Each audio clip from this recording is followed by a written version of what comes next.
Hello friends, good morning everyone. I hope all of you are fine and your studies are also going well. So जैसा कि आप सभी देख रहे हैं हम लोग ऑलरेडी एस्टेट का पेपर 2021 वाला हम लोग सॉल्व कर रहे थे, ठीक है। तो कल कुछ मुझे अर्जेंट काम भी था और थोड़ा पेपर ये लेंदी भी था, तो इस वजह से मैंने 123 तक मतलब इसमें क्वेश्चंस को कवर अप किया था। बाकी 124 से 150 तक के क्वेश्चंस को आज हम देखने वाले हैं। और आई होप आप सभी ने देखा होगा प्रीवियस लेक्चर, नहीं देखा है तो प्लीज़ जा करके उसको देखिए। और मतलब जैसा भी है आप सभी के मुझे वैल्यूबल रिस्पांस का मुझे बहुत बेसब्री से इंतज़ार रहता है, तो प्लीज़ अपना फीडबैक देना मत भूलिए, ठीक है। और देखने आते हो तो प्लीज़ कुछ नहीं तो एटलीस्ट लाइक करके तो जाओ, ठीक है। तो चलो without wasting any more time हम लोग आज 124 क्वेश्चन से स्टार्ट करने वाले हैं। तो देखो इसमें सबसे मतलब वो जो 24th क्वेश्चन है वो क्या है कि which of the following belongs to non extinct की बात हो रहा है, एक्सटिंक्ट नहीं है, non extinct infra class of mammalia. तो यहाँ पे जो ऑप्शंस है वो है यूथीरिया, एलोथीरिया, ऑर्निथोडेल्फिया और पेंटोथीरिया। तो यहाँ पे जो आंसर है वो क्या है, ऑर्निथोडेल्फिया। नेक्स्ट क्वेश्चन है question number 125। Which set of plant bears cones, ठीक है, मतलब कौन से सेट हैं यहाँ पे जिसमें कोन्स होते हैं। तो पाइनस, रिक्सिया, रिक्सिया तो मतलब ब्रायोका हो गया, equisetum Marchantia, cycas and Pinus, ठीक है, सबको पता है। और अगर इनकी बात की जाए तो साइकस का जो कोन होता है, मतलब साइकस जो है ये कैसा है, डायोशियस है डायोशियस है। और पाइनस कैसा हो जाएगा, पाइनस जो है वो मोनोइशियस है, मतलब कि इस पे सेम प्लांट पे फीमेल और मेल कोन सेम प्लांट पे होंगे, ठीक है। और पाइनस का कोन जो है वो कैसा होता है, एनाट्रोपस होता है। ये क्वेश्चन भी पूछा जाता है मतलब मोस्ट ऑफ द टाइम। और जहाँ तक साइकस की बात की जाएगी तो साइकस का जो कोन होता है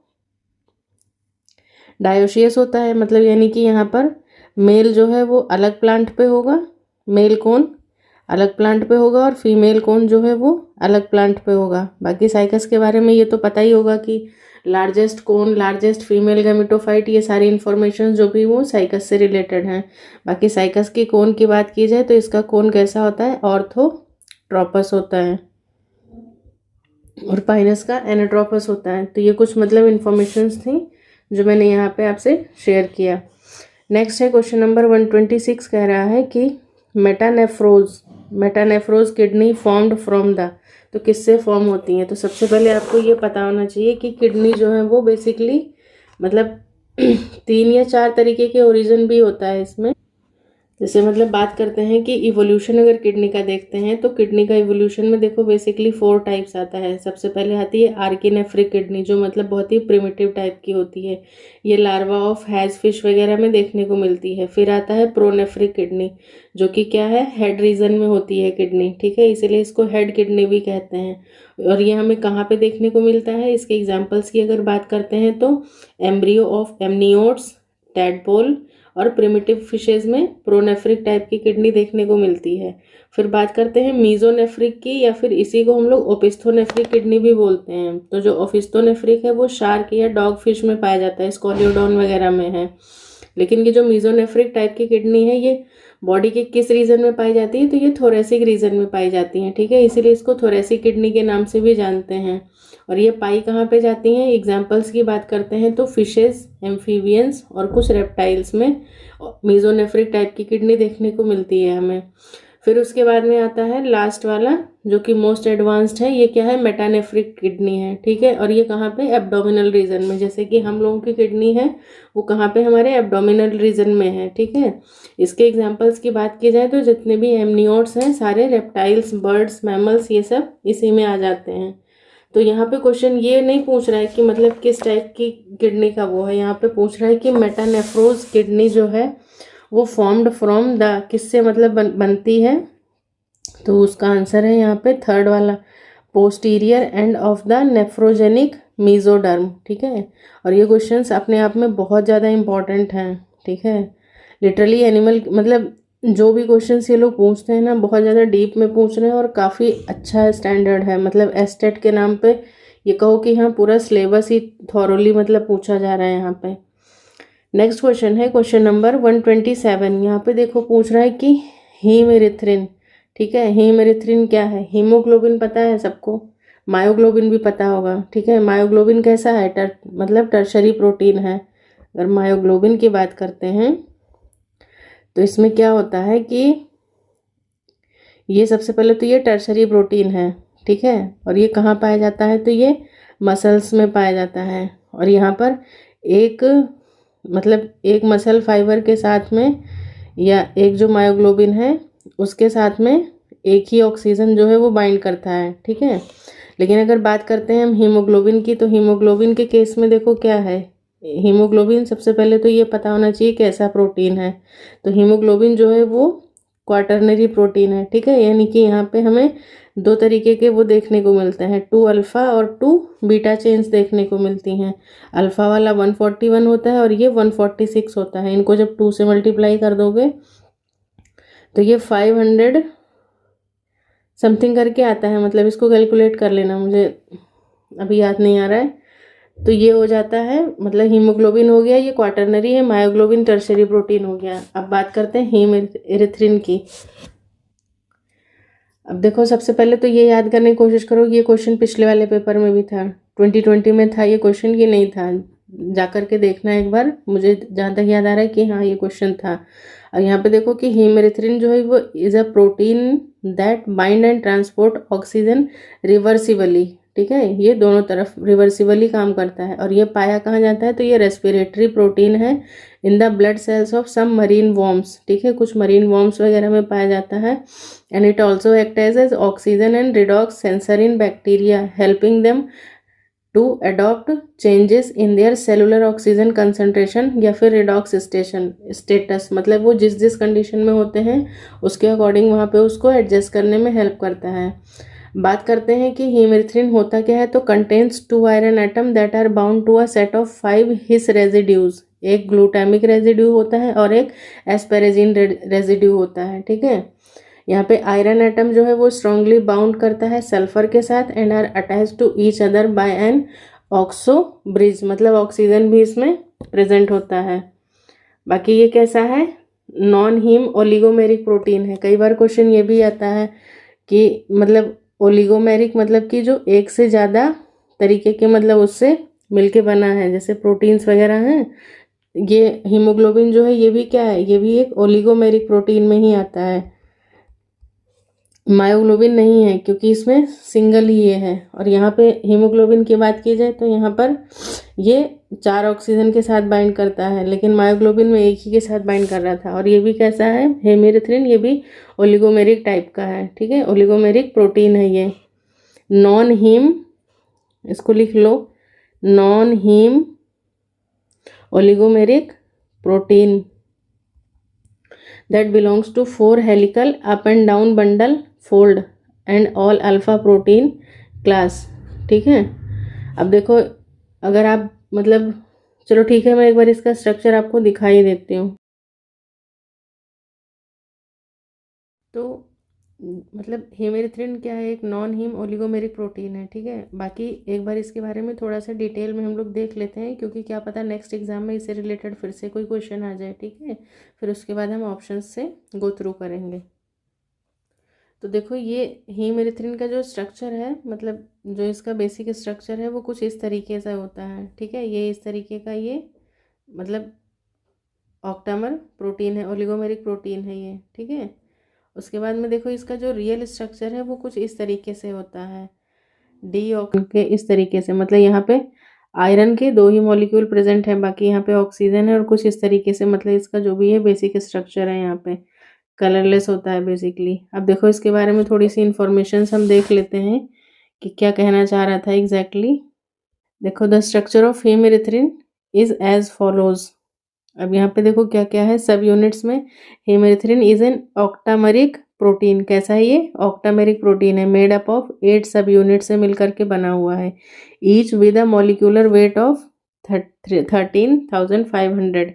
सब यूनिट कन्फर्मेशन की बात की जाए तो subunit conformation is known as the hemerythrin fold which is made up of 4 nearly parallel alpha helical segments.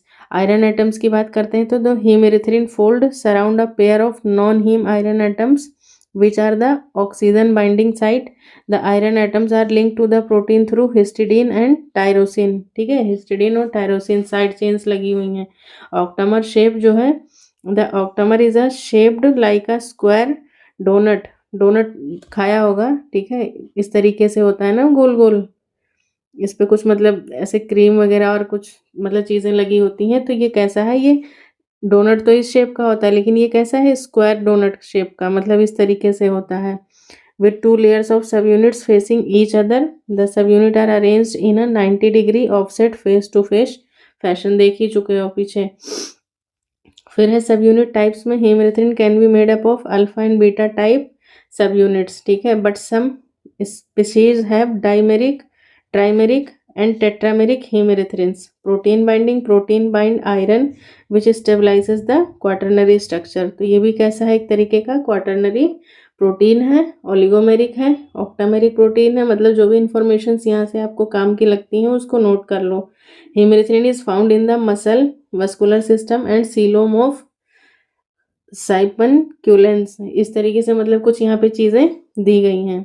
अब देखो एक बार, मैं सोच रही हूँ कि यहाँ पे एक साथ ही साथ हम लोग हीमोग्लोबिन, हीमोसाइनिन और हीमेरिथ्रिन, देखो तीनों में क्या मतलब डिफरेंसेस हैं, या तीनों के स्ट्रक्चर जो है एक बार कंपैरेटिवली देख लेते हैं। तो हीमोग्लोबिन का पता ही है कि 2 अल्फा 2 बीटा से मिलके बनी है। ये देखो, ये 2 अल्फा हो गए, 2 बीटा चेन्स हो गई, इस तरीके से मतलब ये स्ट्रक्चर निकल के आता है।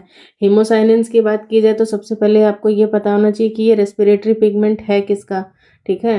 हीमोग्लोबिन तो ह्यूमन बींग्स का है, मतलब मैमल्स में है, लेकिन हीमोसाइनिन की बात की जाए तो आर्थ्रोपोड्स और मोलस्क दोनों का है। अब यहाँ पर भी देखो कुछ इस तरीके से, मतलब इसका कॉपर है मेन, यहाँ पे क्या था, आयरन, और यहाँ पे कॉपर, इसीलिए ये क्या होता है, ब्लू कलर का रेस्पिरेटरी पिगमेंट होता है, क्या है, हीमोसाइनिन है, ठीक है, ब्लू कलर। इसीलिए देखो स्ट्रक्चर में दिख भी रहा होगा आपको, ब्लू कलर के लिए रिस्पॉन्सिबल होते हैं, क्यों, क्योंकि यहाँ पे कॉपर प्रेजेंट है। फिर हीमेरिथ्रिन की बात करते हैं तो ये भी क्वाटरनरी ही है, हीमोग्लोबिन के जैसा ही है। अब यहाँ पर बाकी स्ट्रक्चर हम लोग ऑलरेडी देख चुके हैं। यहाँ पे 2 आयरन के साथ में कुछ इस तरीके से चीज़ें निकल के आती हैं।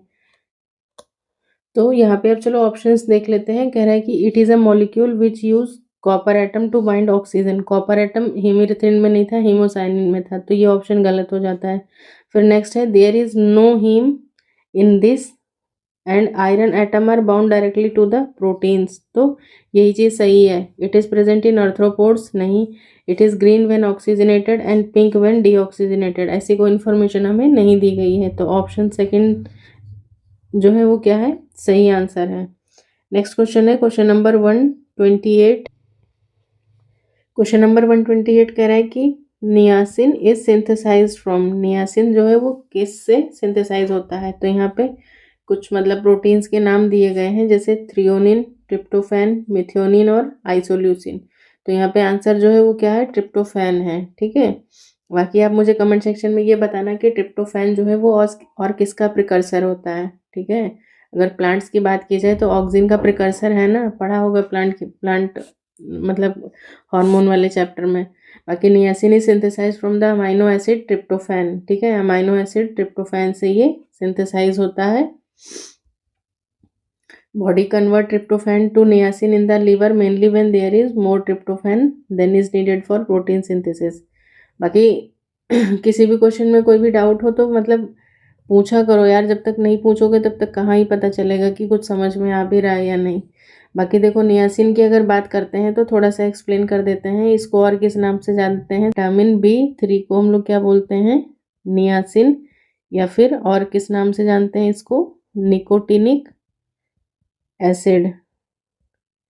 और ये कैसा है, is a coenzyme involved in many metabolic processes including the Krebs cycle, glycolysis and protein metabolism. It plays a role in DNA repair and calcium metabolism. बाकी इसकी डेफिशिएंसी से जो डिजीज़ होती है, डिजीज़ का नाम भी आप लोगों को पता होना चाहिए, जो कि बहुत ही ज़्यादा इंपॉर्टेंट है। कौन सी डिजीज़ है बताओ। डिजीज़ का नाम है पिलैग्रा, ठीक है, जो कि किससे होता है, विटामिन B3 की डेफिशिएंसी से होता है। इसमें होता क्या है कि ईट अ कॉर्न बेस्ड डाइट रिकमेंडेड, मतलब नियासिन में भी मतलब बहुत सारी चीज़ें आ जाती हैं जिसको हमें मतलब खाने से हम इस बीमारी से बच सकते हैं। नेक्स्ट क्वेश्चन है, क्वेश्चन नंबर 129 कह रहा है कि calcium carbide powder which is use for artificial ripening of fruits produces. तो कैल्शियम कार्बाइड या कार्बाइड पाउडर का नाम आप लोगों ने सुना होगा। जैसे हम लोग क्या करते हैं, जैसे बहुत सारे बल्क में अगर फ्रूट आपको मिल गया है तो और आपको उसको मतलब पकाना है तो यही पाउडर का मतलब, या तो उसको जैसे बनाना वगैरह जो है वो मार्केट में जो बनाना अवेलेबल होता है वो क्या मतलब ट्रू राइपनिंग होती है, नहीं, वो मतलब जब एक लेवल पे मैच्योर हो जाता है तो उसको वहाँ से कट कर लेते हैं जो भी बनाना का पूरा इस मतलब पूरा जो भी बंच होता है, और फिर उसके बाद में उसको क्या करते हैं, इसी पाउडर में ले जाके उसको डिप करके और फिर निकाल लेते हैं। तो उससे क्या है, वो टाइम टू टाइम मतलब वो फिर अपना इफेक्ट दिखाना शुरू कर देता है। बाकी हार्मोन्स अगर आपने पढ़े होंगे तो सबको पता होगा कि इथिलीन क्या था, मतलब कैसे इथिलीन की जो खोज हुई थी या डिस्कवरी हुई थी वो किस तरीके से हुई थी, कि एक पका हुआ मतलब फल था, उसकी वजह से जो बगल में रखे हुए बाकी फल थे वो भी पकने लगे थे। तो वही चीज़ है यहाँ पे। तो कैल्शियम कार्बाइड पाउडर जो है वो बेसिकली क्या है, ethylene.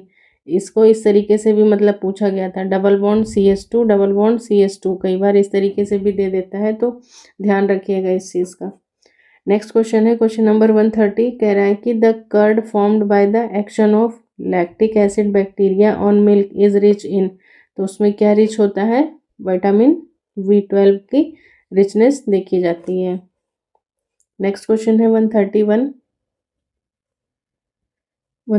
Question, the muramic acid is present in the cell wall of. याद करो म्यूरामिक एसिड कहाँ बताया था, ये क्वेश्चन भी I think third time repeat हो रहा है। तो म्यूरामिक एसिड जो था वो बैक्टीरिया में था, तो क्या होगा आंसर, ब्लू ग्रीन एल्गी यानी कि साइनो बैक्टीरिया।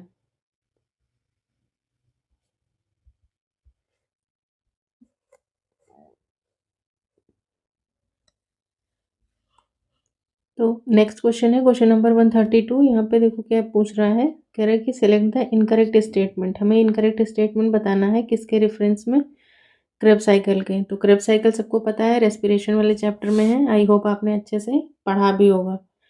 तो इसमें देखो सबसे पहले जो स्टेटमेंट्स हैं उनको पहले रीड आउट कर लेते हैं, फिर देखते हैं क्या गलती है यहाँ पे।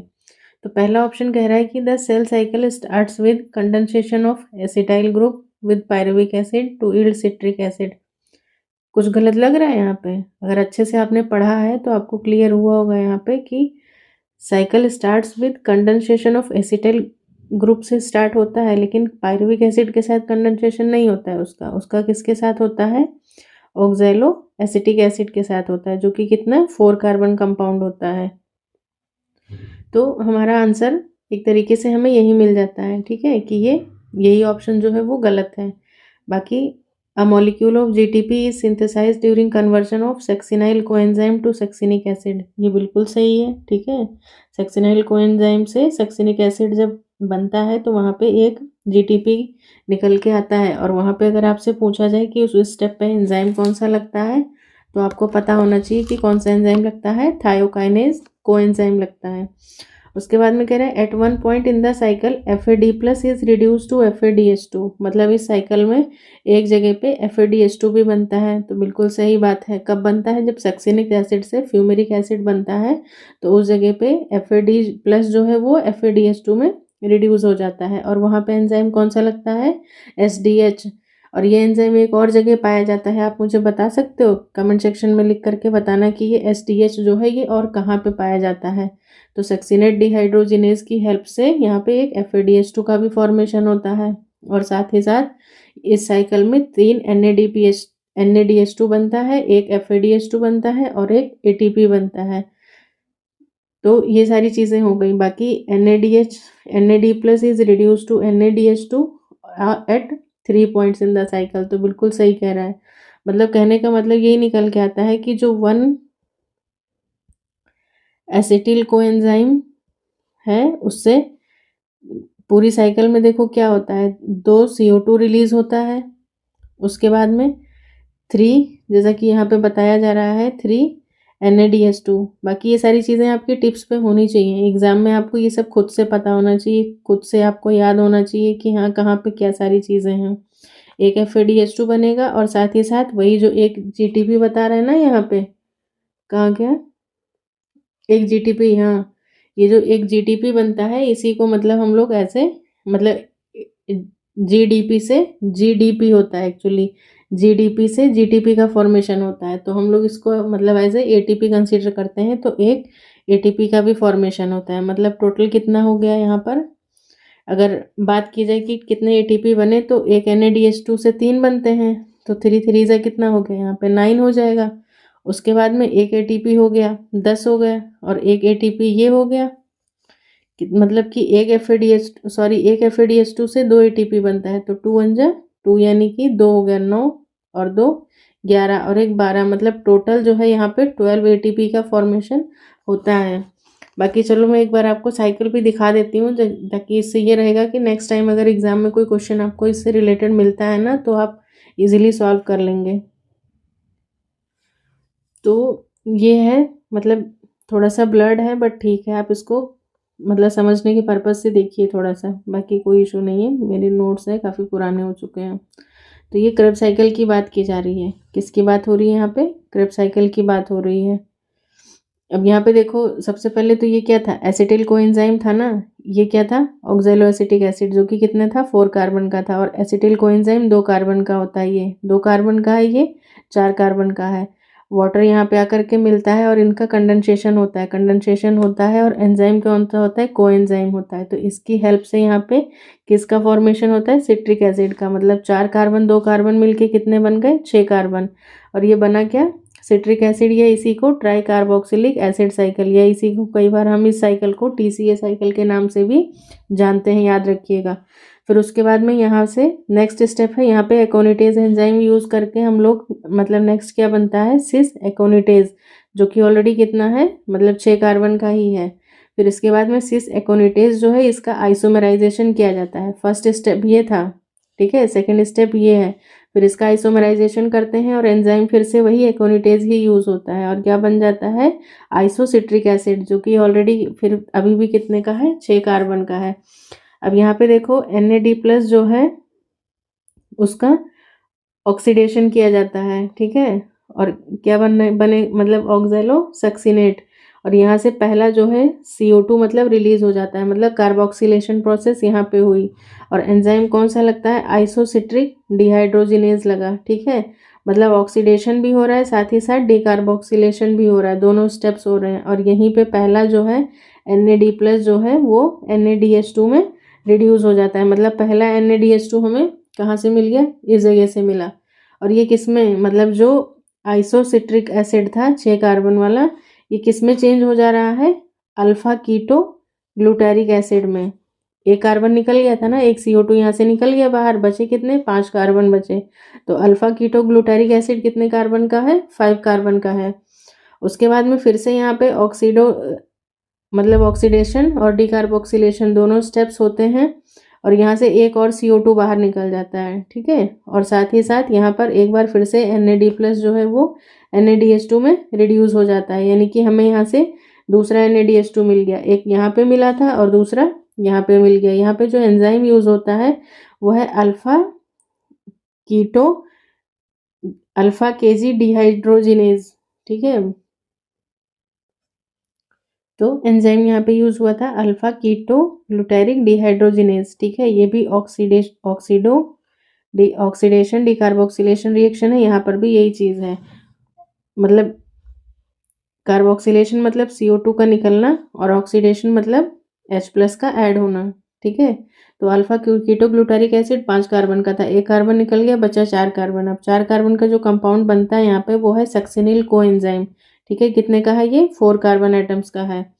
उसके बाद में देखो सक्सिनिल कोएंजाइम जो है वो फर्दर किस में चेंज होता है, सक्सिनिक एसिड में चेंज होता है। सक्सिनिक एसिड भी कितने का है 4 कार्बन का है, लेकिन किसकी हेल्प से, एंजाइम लग रहा है थायोकाइनेज कोएंजाइम A, ठीक है। और यहाँ पे इस स्टेप पे GDP जो होता है, GDP ये जीडीपी किस में चेंज हो जाता है फाइनली, जीटीपी में। और जीटीपी जो है वो एटीपी के इक्विवेलेंट होता है, यानी कि ये एक तरीके से ये क्या है, एसएलपी है। ठीक है, एसएलपी का मतलब क्या होता है, सबस्ट्रेट लेवल फॉस्फोराइलेशन। ठीक है, तो एक एसएलपी यहाँ से मिला। फिर ये सक्सिनिक एसिड जो है वो किस में चेंज हो जा रहा है नेक्स्ट, फ्यूमेरिक एसिड में। ये भी कितने का है, 4 कार्बन का कंपाउंड है। यहाँ पे जो एंजाइम लग रहा है वो क्या है, सक्सिनेट डिहाइड्रोजिनेज एंजाइम। ठीक है, एसडीएच। और ये कहाँ पे पाया जाता है, इनर माइटोकॉन्ड्रियल मेम्ब्रेन में पाया जाता है, जो कि कितना, जो सेकेंड कॉम्प्लेक्स सिस्टम है वो यही बनाता है। और यहाँ पे देखो इस स्टेप पे हमें क्या मिल रहा है, हमें FAD+ जो है वो किस में रिड्यूस हो रहा है, FADH2 में। तो ये बहुत ज़्यादा इंपॉर्टेंट स्टेप है। मतलब ये साइकिल अपने आप में इतनी ज़्यादा इंपॉर्टेंट है ना कि इसके हर एक स्टेप से आपको एग्जाम में क्वेश्चन देखने को मिल सकता है। ठीक है, इसीलिए मतलब एक एक चीज़ को, इसको पॉज करके वीडियो को आराम से इसको नोट कर लीजिएगा आप सभी। और जहाँ भी पढ़ते हो वहाँ इसको चिपका लो, उठते बैठते मतलब इसके हर एक स्टेप को एकदम से, कहते नहीं, एकदम कंठस्थ कर लो कि हाँ कहीं से कुछ भी क्वेश्चन, क्योंकि देख लो कहाँ से क्वेश्चन पूछ रहा है। उसके बाद में देखो फ्यूमेरिक एसिड जो है वो किस में चेंज हो जाता है फिर बच्चे, मैलिक एसिड में चेंज हो जाता है। वो भी कितने का है, 4 कार्बन का है। यहाँ पे एंजाइम लग रहा है फ्यूमरेज, और साथ ही साथ यहाँ पे क्या हो रहा है, एक वाटर मॉलिक्यूल ऐड होता है।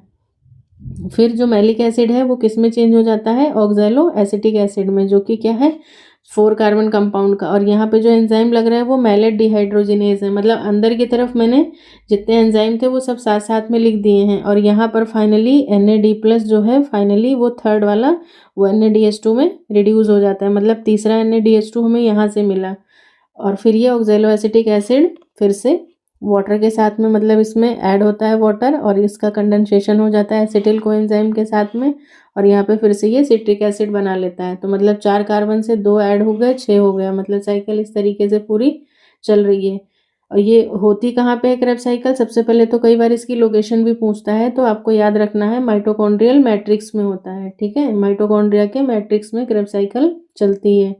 अब देखो क्वेश्चन मतलब क्लियर हो रहा है ना कि कहाँ कहाँ से क्या क्या चीज़ें पूछता है। बाकी एक क्वेश्चन ये बार, कई बार मान लो एग्जामिनर, मतलब ठीक है एग्जामिनर का दिमाग घूमा नहीं घूमा डजेंट मैटर, आपको ये चीज़ पता होनी चाहिए कि अगर एक एसिटिल कोएंजाइम मतलब साइकिल चल रही है तो उससे हमें कितने ATP मिलेंगे। तो ऑलरेडी मैंने बताया कि मतलब क्या क्या, तो देखो प्रोडक्ट जो है वो क्या क्या निकल के आ रहा है यहाँ से। सबसे पहले तो 2 CO2 निकले, दोनों याद है ना किस किस स्टेप में निकले थे, ये भी इंपॉर्टेंट है, ये भी कई बार पूछा जाता है, तो इसको भी इंपॉर्टेंट मार्क कर लीजिए।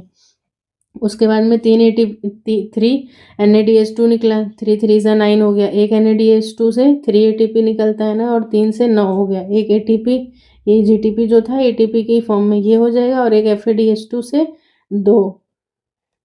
तो टोटल हमारे पास कितने आ जाएंगे, 12 ATP आ जाते हैं। और अगर यही साइकिल मतलब 2 बार चलेगी तो कितने, 24 ATP हो जाएंगे। तो इस चीज़ का ध्यान रखिएगा आप सभी। बाकी देख लो, बाकी जो भी चीज़ें थी वो मैंने आपको, आई होप कि मतलब आपको समझ में आया होगा। फिर भी अगर नहीं किसी बच्चे को समझ में आता है तो आप मुझे पूछना कि हाँ मैम यहाँ पे ये चीज़ नहीं समझ में आई है, आप फिर से बता दीजिए, तो मैं बता दूंगी। ठीक है, बाकी देख लो क्वेश्चन किसी भी तरीके से पूछ लेता है, ऐसे पूछ लेगा CO2 किस किस स्टेप में निकला था, या इस स्टेप में जब मतलब NADH2 बन रहा था तो वहाँ पे कौन सा एंजाइम था, या मैलिक एसिड से ऑक्जेलिक एसिड के बीच में एंजाइम कौन सा था। तो ये सारे मतलब जो भी स्टेप्स हैं ये बहुत ज़्यादा इंपॉर्टेंट हैं। तो हमारा ये क्वेश्चन नंबर 132 आई थिंक आप सभी को अच्छे से क्लियर हो गया होगा। चलते हैं नेक्स्ट क्वेश्चन की तरफ। क्वेश्चन नंबर 133, क्वेश्चन कह रहा है कि which one of the following is not a major for soil conservation in modern time. मतलब मॉडर्न टाइम में हम लोग इसमें से कौन से तरीके से सॉइल को कंजर्व नहीं कर रहे हैं, नॉट पूछ रहा है, ये चीज़ ध्यान रखिएगा। तो यहाँ पे नॉट बताना है। अब ऑप्शंस में देखो दिया हुआ है टेरेसिंग, विंड ब्रेक्स, झूम कल्टीवेशन और क्रॉप रोटेशन। तो सबसे पहले तो देखो टेरेसिंग होता क्या है। टेरेसिंग में ये करते हैं कि मतलब बहुत सारे, मतलब ये तो बहुत कॉमन सा है ना, टेरेस, टेरेस मतलब सीढ़ियाँ। तो यहाँ पे सीढ़ी नुमा खेत बना करके जो खेती की जाती है उसी को टेरेसिंग बोलते हैं। तो सीढ़ी नुमा खेत इसीलिए बनाए जाते हैं ताकि मिट्टी का कटाव जो है वो कम हो सके वहाँ पे। ठीक है, ये सब मतलब मेनली हिली स्टेशन वगैरह में देखने को मिलता है, जैसे कि नॉर्थ ईस्ट अगर आप कभी गए हो घूमने तो जाके वहाँ पे देखिएगा। अरुणाचल हो गया, मिज़ोरम वगैरह हो गया, नागालैंड हो गया, त्रिपुरा वगैरह, इन सब जगहों पे मतलब जैसे ही बहुत ऐसे नहीं, ऐसे ऐसे माउंटेन्स होते हैं तो वहाँ पे ऐसे सीढ़ियाँ बना बना करके क्या किया जाता है, यहाँ पे राइस का प्लांटेशन किया जाता है इस तरीके से। विंड ब्रेक, विंड ब्रेक का मतलब क्या है, जैसे नाम से पता चल रहा है हवा को तोड़ना। तो हवा को तोड़ने का मतलब ये है कि जैसे मान लो ये आपकी फील्ड है, ठीक है, तो यहाँ पे फील्ड के चारों तरफ क्या कर देते हैं, जो भी इसका बाउंड्री एरिया होता है यहाँ पे अच्छे खासे मतलब ट्री ग्रो करा देते हैं, ठीक है, इसी बाउंड्री पर रखते हैं। और बीच में यहाँ पे फार्मिंग वगैरह मतलब जो भी फार्मिंग फील्ड है, तो इससे क्या है कि जैसे मतलब जब तक फसल लगी है तब तक तो ठीक है, लेकिन जब फसल नहीं होती है तो हवा मतलब इतना ज़्यादा तेज़ चलती है कि जो अपर लेयर होती है सॉइल की, जो सॉइल की अपर मोस्ट लेयर होती है, वही क्या होती है मतलब कि फर्टाइल होती है, तो वो उड़ जाती है हवा के साथ। तो प्लांट्स रहेंगे तो क्या करेंगे, उसको मतलब वहाँ पे कैप्चर करने का काम करते हैं, मतलब हवा से मृदा अपरदन को रोकते हैं। उसके बाद में थर्ड ऑप्शन आता है झूम कल्टीवेशन। झूम कल्टीवेशन को होल्ड करके नेक्स्ट देखते हैं क्रॉप रोटेशन। क्रॉप रोटेशन भी हम लोग इसीलिए करते हैं ताकि क्या है, मिट्टी की जो मतलब फर्टिलिटी है वो बनी रहे, ठीक है, वरना बार बार अगर हम सेम टाइप ऑफ सॉइल को मतलब सेम टाइप ऑफ मतलब क्रॉप को ग्रो कराएंगे तो उसकी फर्टिलिटी जो है वो ख़त्म हो जाती है, इसीलिए क्रॉप रोटेशन भी एक बेस्ट वो है। बाकी झूम कल्टीवेशन जो है ये एक तरीके का क्या है, नेगेटिव इम्पैक्ट डालता है। क्यों? क्योंकि ये इससे क्या होता है, jhum cultivation can leads to soil erosion and loss of self fertility. इसमें होता क्या है कि मतलब जैसे खाना बदोश टाइप की लाइफ नहीं होती है, लोग क्या करते हैं मतलब झुंड में होते हैं और एक जगह से दूसरी जगह माइग्रेट करके जाते हैं, तो जिस जगह जाते हैं वहाँ के फॉरेस्ट को क्या कर देते हैं, मतलब जला देते हैं, ठीक है, जला करके फिर वहाँ के मतलब जो भी ट्रीज़ वगैरह हैं उसको काट लेते हैं। और जो जल गया, जलने से मतलब जो वहाँ पे थोड़ी बहुत मतलब फर्टिलिटी आती है, फिर वहीं पे अपना ग्रो किया, खाया पिया, रहे कुछ दिन, फिर उसके बाद फिर नेक्स्ट जगह पे चले जाते हैं। तो इस तरीके से मतलब क्या है, एक तरीके से नेचर को तो नुकसान ही है ना। तो यहाँ पे जो आंसर होगा वो झूम कल्टीवेशन होगा, ठीक है। नेक्स्ट क्वेश्चन क्या कह रहा है कि an example of alien weed species in India. Alien weed species India में क्या है, तो यही क्या था, पार्थेनियम, जिसको हम लोग और किस नाम से जानते हैं, कैरेट ग्रास से, ठीक है, जिससे क्या होता है मतलब लंग इन्फेक्शन, डस्ट एलर्जी वगैरह इसके पोलन से हो जाती है। तो यही क्या था, एलियन स्पीशीज था। नेक्स्ट क्वेश्चन है क्वेश्चन नंबर 135। 135 क्वेश्चन कह रहा है कि 3' GT पिरिमिडिन प्यूरिन फिर AC5'। तो जहाँ पे पिरिमिडिन है वहाँ पे पिरिमिडिन फिल करो, जहाँ पे प्यूरिन है वहाँ पे प्यूरिन फिल करना है। तो सबसे पहले आपको पता होना चाहिए कि प्यूरिन्स और पिरिमिडिन्स होते क्या हैं। तो प्यूरिन में क्या आता है, A और G, ठीक है। एडिनाइन और गुआनाइन क्या है, प्यूरिन है। और बाकी पिरिमिडिन की बात करें तो पिरिमिडिन में आ जाता है मतलब थाइमीन होगा अगर डीएनए का केस है, नहीं तो यूरेसिल होगा। और बाकी साइटोसिन तो दोनों में कॉमन होता है। तो इसको पहले हम लोग चेन को कंप्लीट कर लेते हैं। चलो चलो इसको यहीं पे फिल कर लेते हैं, कोई इशू नहीं है। GTT पिरिमिडिन की बात करते हैं तो यहाँ पे मतलब थाइमीन आ जाएगा। प्यूरिन की बात करेंगे तो मतलब एडेनिन, ठीक है। या पहले चलो 5' वाली को ही देख लेते हैं। 5' में क्या है, CA, फिर प्यूरिन की बात कर रहा है तो A हो जाएगा। देन पायरिमिडिन क्या आ जाएगा, T और G, और फिर ये क्या हो गया 3'। और इसके ऊपर वाला जो होगा वो 3' इस साइड से लिखा जाएगा, मतलब GTT ऑलरेडी A और फिर A देन C। तो इसे देख के तो वैसे मुझे लगता है कि कुछ याद आ गया होगा, ये याद आ जाना चाहिए। अगर बायोटेक अच्छे से पढ़ा है तो पता होगा GTT AA C, और फिर जस्ट अपोजिट क्या है GTT AA C। तो क्या ये पैलिंड्रोम सीक्वेंस बन रहा है। और ये स्पेसिफिक है रिस्ट्रिक्शन साइट किसके लिए, तो वही पूछ रहा है, is the restriction site of which enzyme. Bam H1 की है, इको R1 की है, हिंड थर्ड की है, या फिर हिंड सेकंड की है। तो ये हिंड सेकंड की है। और ये बहुत ही इंपॉर्टेंट और बहुत फेमस क्वेश्चन है, मतलब इसको इंपॉर्टेंट मार्क कर लो। और इससे रिलेटेड जितने भी और क्वेश्चंस बनते हैं ना इस उसमें, उसको अच्छे से पढ़ के जाना, क्योंकि मतलब कौन है जो मतलब एकदम बीचों बीच से काटता है, किसका मतलब साइड से होता है, इस तरीके से इससे बहुत सारे क्वेश्चंस निकल के आते हैं। अभी मुझे एग्जैक्टली मतलब याद नहीं आ रहा है, अगर मिलेगा मुझे मतलब तो फिर मैं उसको शॉर्ट्स के फॉर्म में अपलोड कर दूंगी या समझा दूंगी आपको। नेक्स्ट क्वेश्चन है क्वेश्चन नंबर 136। इसमें देखो क्या पूछ रहा है, कह रहा है कि ecology equivalents is best defined, मतलब इकोलॉजी इक्विवेलेंट्स जो है वो कहाँ पे ज़्यादा अच्छे से डिफाइन हो पा रहा है यहाँ पे। तो इकोलॉजी इक्विवेलेंट्स वो मतलब जो भी टर्म है इसका मतलब ये होता है कि ऑर्गेनिजम्स दैट आर अनरिलेटेड, मतलब वो ऑर्गेनिजम्स जो अनरिलेटेड हैं एक दूसरे से but have similar ecological niches in different locations या different geographical regions, they are result of convergent evolution. ठीक है, कन्वर्जेंट इवोल्यूशन का भी एग्जाम्पल आता है इसमें, which is when different organism develop similar traits because they live in similar environment and compete with each other. जैसे example की बात करें कि कंगारू और एंटीलूप दोनों हर्बीवोरस हैं with similar functions even though they live in different geographical locations. ठीक है, जैसे कंगारू जो है वो कहाँ पे पाया जाता है, ऑस्ट्रेलिया का है, एंटीलूप अलग जगह का है। शार्क और डॉल्फिन जो है ये दोनों भी इसी में आते हैं। इनके एग्जाम्पल्स इंपॉर्टेंट है, नोट कर लो। अब शार्क में देखो दीज आर मरीन एनिमल्स हैं, superficially resemble each other even though sharks are fishes and dolphins are mammals. इसी तरीके से आउल और कैट की बात करते हैं तो these organisms have similar feeding roles, owl और कैट का, even though owl live in desert और वुडलैंड्स और कैट कहाँ पे, ह्यूमन सेटलमेंट्स के नियर अबाउट रहती है। Cows in India and kangaroos in Australia, ये भी क्या है, इसी का इकोलॉजी इक्विवेलेंट्स का एग्जाम्पल है। तो यहाँ पे जो फर्स्ट ऑप्शन है organisms that occupy the same और सिमिलर इकोलॉजिकल निच इन डिफरेंट जियोग्राफिकल रीजन, यही क्या है हमारा राइट आंसर है। ठीक है, बाकी जो मैंने एग्जाम्पल्स बताए हैं वो सारे नोट कर लीजिए। नेक्स्ट क्वेश्चन है क्वेश्चन नंबर 137। यहाँ पे क्या पूछ रहा है,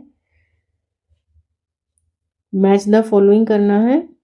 यहाँ पे tight junction, belt desmosomes, spot desmosomes, gap junction, और फिर इनको मैच करवाना है। तो देखो कुछ पता चले ना चले एटलीस्ट ये तो पढ़ा ही होगा ना, टाइट जंक्शन और गैप जंक्शन, ये दो तो अच्छे से पढ़े होंगे। अब उसमें से देखो मतलब जोड़ने का काम करता है, जैसे गैप जंक्शन जो है वो जोड़ने का काम करता है। तो डी का फर्स्ट ऑप्शन देखो किस में आ रहा है, नहीं सॉरी, देखो गैप जंक्शन जो होता है ना वो एक तरीके का क्या करता है, मतलब कम्युनिकेशन वहाँ पे इस्टेब्लिश हो सकता है। ठीक है, तो वहाँ पे उससे आइडिया लगाते हैं, क्या है ये, मैक्यूला कम्युनिकेंस। तो डी का थ्री एक ऑप्शन में दिया हुआ है, तो बस इसी से कर लो। बाकी थोड़ा डिटेल में पढ़ना, देखना क्या चीज़ें हैं निकल के आती हैं। टाइट जंक्शन की बात करते हैं तो यहाँ पे जो ना अक्लूडेंस दिया हुआ, तो इसके अकॉर्डिंग मतलब यहाँ पे सेकंड ऑप्शन होगा। बाकी इनको नोट कर लीजिए, मे बी नेक्स्ट टाइम इसमें से कोई एक पूछ ले। ठीक है, चलते हैं नेक्स्ट क्वेश्चन की तरफ। 138 क्वेश्चन कह रहा है which tissue is not a result of redifferentiation. Redifferentiation का रिजल्ट कौन सा नहीं है, तो कॉर्क डेफिनेटली रीडिफ्रेंशिएशन से होता है, फेलोजन भी होता है, और साथ ही साथ सेकेंडरी कॉर्टेक्स भी होगा। सेकेंडरी कॉर्टेक्स नहीं, सेकेंडरी कॉर्टेक्स भी रीडिफ्रेंशिएशन का है, सेकेंडरी जाइलम भी रीडिफ्रेंशिएशन का होगा। इसमें जो आंसर निकल के आता है वो है फेलोजन। ठीक है, यानी कि ये क्या है, कॉर्क कैम्बियम। ये कैसे बनता है, ये रीडिफ्रेंशिएशन से बनता है। देखो कहने का मतलब यहाँ पे ये निकल के आ रहा है कि रीडिफ्रेंशिएशन क्या है, redifferentiation in plants is when dedifferentiated cells, जो डी डिफ्रेंशिएटेड सेल्स होते हैं वो क्या करते हैं, फिर से मतलब फिर से उनमें मेरिस्मेटिक एक्टिविटी आ जाती है और फिर से वो किसी एक पर्टिकुलर फंक्शन को परफॉर्म करने के लिए उन्हें खुद को डिवाइड करना पड़ता है। तो जो डी डिफ्रेंशिएटेड सेल्स होते हैं mature to execute specified roles and lose their ability to divide, for example secondary phloem। ठीक है, सेकेंडरी जाइलम तो है ही है, साथ में यहाँ पे क्या क्या आ जाएगा, सेकेंडरी फ्लोएम, सेकेंडरी जाइलम हो गया, उसके बाद में सेकेंडरी कॉर्टेक्स भी आ जाएगा इसी में, और कॉर्क वगैरह, ये सारे जो हैं ये किस में आ जाएंगे, are formed from interfascicular cambium और कॉर्क कैम्बियम। तो यानी कि कॉर्क कैम्बियम और जो इंटरफेसिकुलर कैम्बियम है यही सब क्या है, इसको बनाते हैं। क्वेश्चन है, इसको भी नोट कर लो। नेक्स्ट क्वेश्चन है 139 विच of the following is not A microbody. इसमें से बताना है कि कौन सा है जो माइक्रोबॉडीज में नहीं आता है। तो सेल वाला चैप्टर मैंने अच्छे से पढ़ाया है और वहाँ पे समझाया भी था कि क्या चीज़ें हैं जो नहीं आएंगी माइक्रोबॉडी में। तो पैरोक्सिसोम्स, ग्लाइकोक्सिसोम्स, स्पिरोसोम्स होंगे। सेंट्रोसोम जो है ये क्या है, माइक्रोबॉडीज में नहीं आएगा। तो ये किस में आएगा सेंट्रोसोम? तो सेंट्रोसोम जो है वो क्या है, माइक्रोबॉडी में नहीं आएगा। क्यों नहीं आता है? क्योंकि सेंट्रोसोम क्या है, वो खुद में एक सेल ऑर्गेनल है, ठीक है। Centrosome is an organelle that organises microtubules. बताया ही था मैंने, उसमें पढ़ाया भी है कि दो माइक्रोट्यूब्यूल्स होते हैं और दोनों क्या होते हैं, मतलब दो centriole perpendicular to each other होते हैं। Regulate cell division in animal cell, it is made up of a pair of centrioles, ठीक है। पेयर ऑफ सेंट्रियोल्स होते हैं which are lie 90 degree to each other, surrounded by a protein mass, ठीक है। साथ में एक ऐसा होता है प्रोटीन का मास होता है जिसको हम लोग पेरीसेंट्रियोलर मटेरियल या फिर इसको और भी हम लोग पीसीएम के नाम से भी जानते हैं। तो सेंट्रोसोम क्या है, ये एक ऑर्गेनल है। बाकी माइक्रोबॉडी की अगर बात कर रहे हैं यहाँ पे, तो माइक्रोबॉडीज जो है वो क्या है, is an organelle found in plant and animal cells that help with biochemical reactions, detoxification का काम करेंगे, फोटो रेस्पिरेशन, या फिर मतलब इस तरीके से। तो एग्जांपल्स में यही तीनों आ जाते हैं, पैरोक्सिसोम, ग्लाइकोक्सिसोम, स्फेरोसोम्स होता है, ग्लाइकोसोम्स भी होता है, और कुछ वोरोनिन बॉडीज करके भी आते हैं, वो भी इसी में आएंगे। नेक्स्ट क्वेश्चन है क्वेश्चन नंबर 140। यहाँ पे देखो क्या पूछ रहा है, ब्रैंकियोस्टोमा यानी कि एम्फियोक्सिस के बारे में यहाँ पे पूछ रहा है। फिर से क्वेश्चन एनिमल किंगडम से आया हुआ है।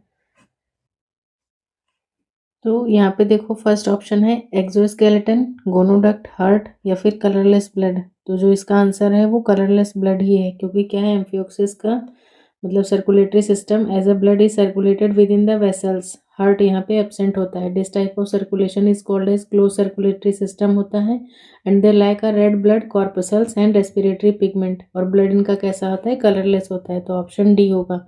बाकी डिटेल में एनिमल किंगडम पढ़ना है तो फिर बताइएगा, मैं समझा दूंगी एक एक फाइलम आराम से।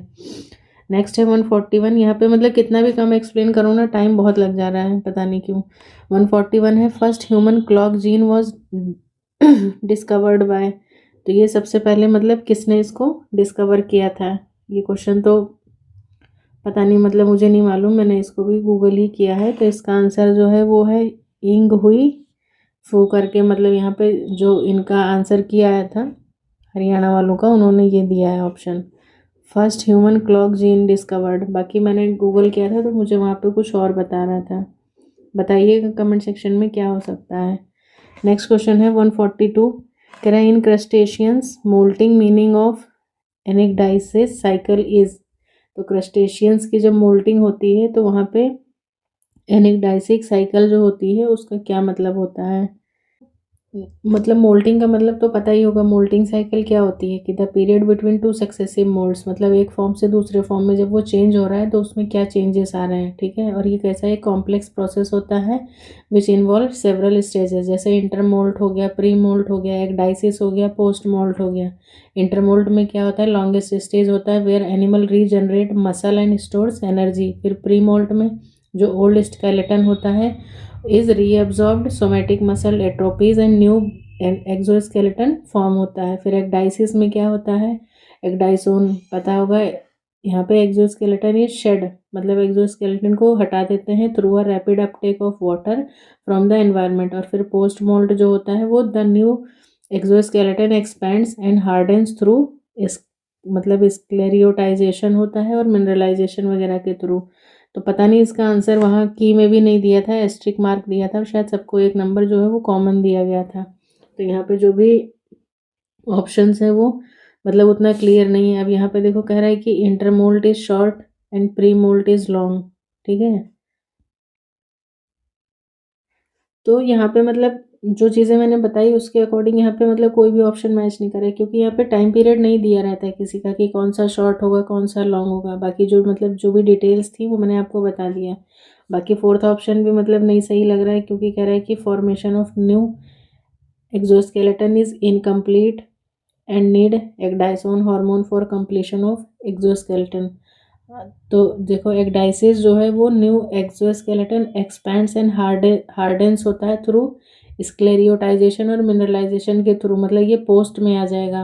और प्री मोल्ट के बाद एक डाइसिस वाला प्रोसेस होता है, तो इसको छोड़ दो। बाकी अगर किसी को पता है इसके स्टेप्स या प्रॉपरली इनका टाइम पीरियड वगैरह तो फिर मुझे बताइएगा कमेंट सेक्शन में। चलते हैं नेक्स्ट क्वेश्चन की तरफ 143। कह रहा है कि consider the following statement, select correct ones बताना है।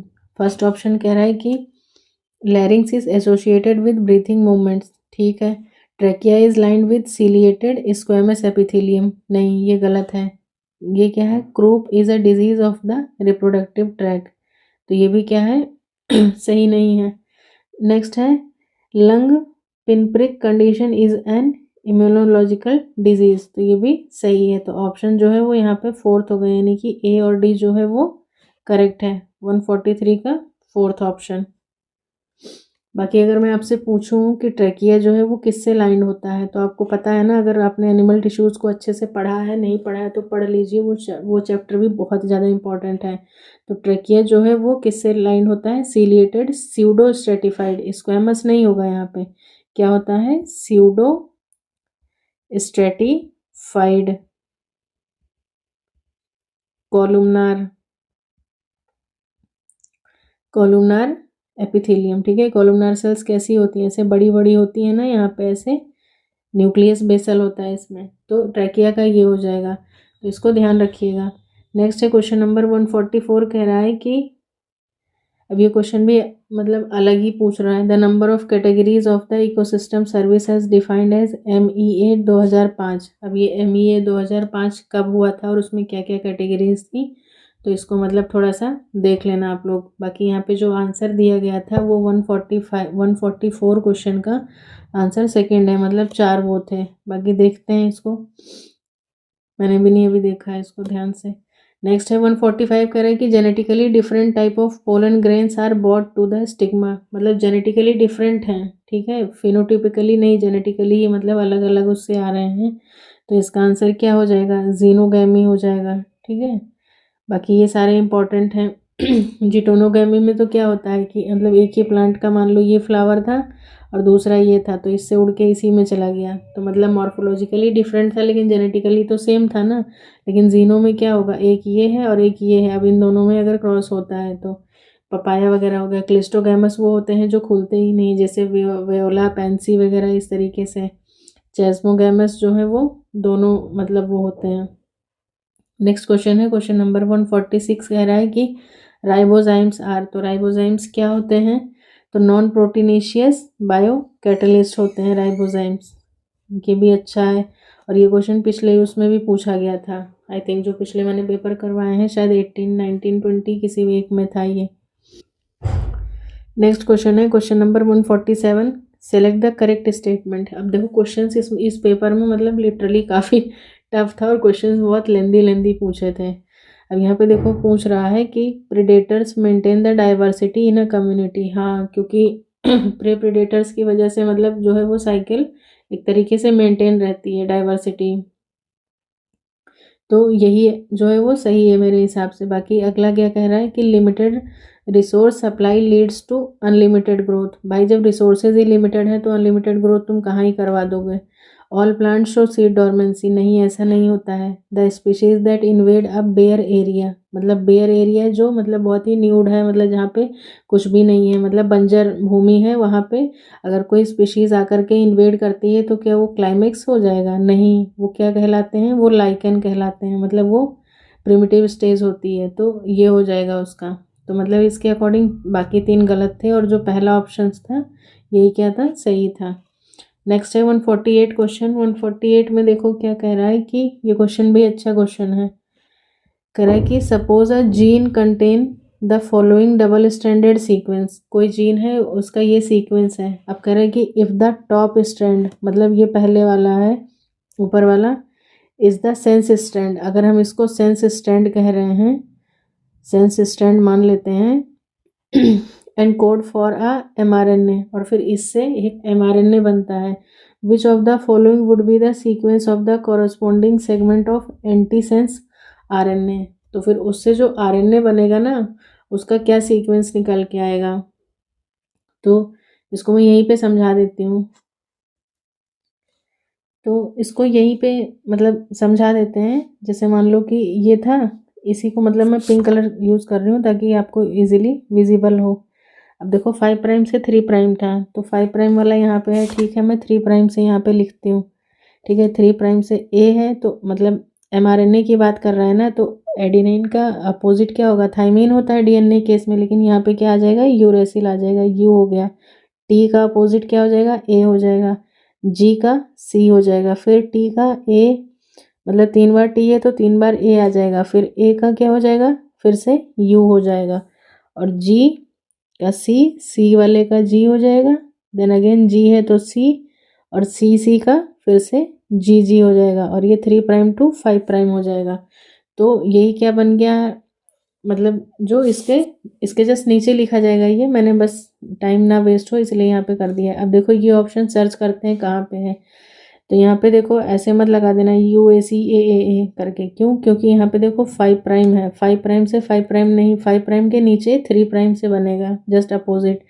तो 3 प्राइम वाले साइड से देखते हैं। जैसे 3 प्राइम ये है, क्या है हमारा, UACAA, फिर UCG, ठीक है, ये हो गया UCG, फिर CGG, ठीक है।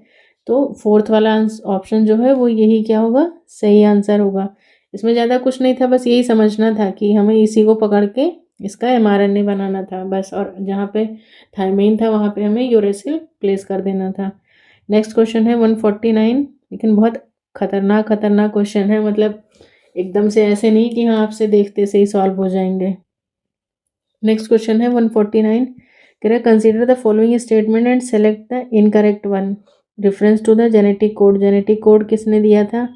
अच्छे से ये सारी चीज़ें मतलब बढ़िया से पढ़ लो, क्योंकि बार बार देखो, इतना तो तुम्हें पता चल गया होगा अब तक कि हाँ किस सेक्शन से क्वेश्चंस आ रहे हैं और किस तरीके के क्वेश्चंस आ रहे हैं। तो एटलीस्ट बहुत नहीं अगर पढ़ पा रहे हो तो उतना तो पढ़ लो कि हाँ जिस जिस एरिया से बार बार क्वेश्चंस रिपीट हो रहे हैं। ऑलरेडी 2 पेपर में भी जेनेटिक कोड से क्वेश्चन था, फिर से यहाँ पे देखने को मिल रहा है। तो देखो ऑप्शंस क्या हैं, देयर आर 64 कोडॉन्स, ठीक है। The codon AUG has dual function, बिल्कुल। ये मतलब क्या है, एक मिथ्योनिन को भी कोड करता है और साथ ही साथ ये कैसा है, स्टार्ट कोडॉन भी है, ठीक है। और ये साथ ही साथ मिथ्योनिन के लिए भी कोड करता है। उसके बाद में कह रहा है कि 3 codons do not code for any amino acid, separate codon. हाँ ये बात तो सही है, हाँ ठीक है। देखो यहाँ क्या कह रहा था, 3 codons do not code for any amino acid, मतलब जो 64 कोडॉन्स हैं उसमें से जो 3 हैं वो क्या है, नॉनसेंस कोडॉन्स है ना। जो 3 कोडॉन आते हैं हमारे, ये एक सेकेंड,